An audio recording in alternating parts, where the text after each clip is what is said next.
ሲገባ መላእክት እኛን ሲጠብቁን ያሁን ደግሞ ሲጠብቀን ቅዱስ ገብርኤል አይታይም። የት እንዳለ ይታያል ቅዱስ ገብርኤል አሁን የለም እኛ መካከል የለም አለ በሉላችሁ አለ በሉ ግን አናየው ማለት እሱሳ ዛሬ የተመሰገነ ነው። እኛ እናየው እሱ ያየናል። እንዲህ ነው የኦርቶዶክስነት። የኦርቶዶክስ ትምህርት ይሄ ነው።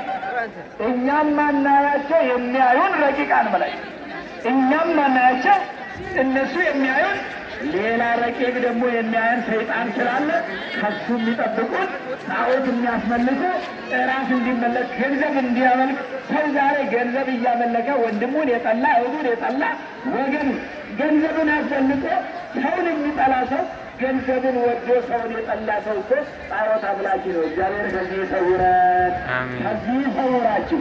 ስለዚህ ዛሬ እየተመለከ ያስቸገረ ይህ ስለሆነ የራስ ፍላጎት አንድ አምልኮት አንድ ሰዓት እግዚአብሔር ያደርጉልን። አምላከ ቅዱስ ገብርኤል፣ አምላከ ቅዱስ ቂርቆስ፣ አምላከ ቅዱስ ይሁዳ ከሁላችን ጋር ይሁን።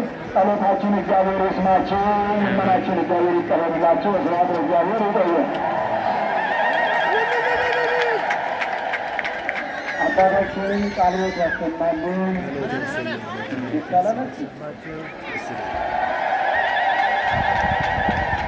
በመካከላችን ቁሞ የሚያስተምረን የሚመክረን የሚገስጸን አባት መድኃኔዓለም አያሳጣን።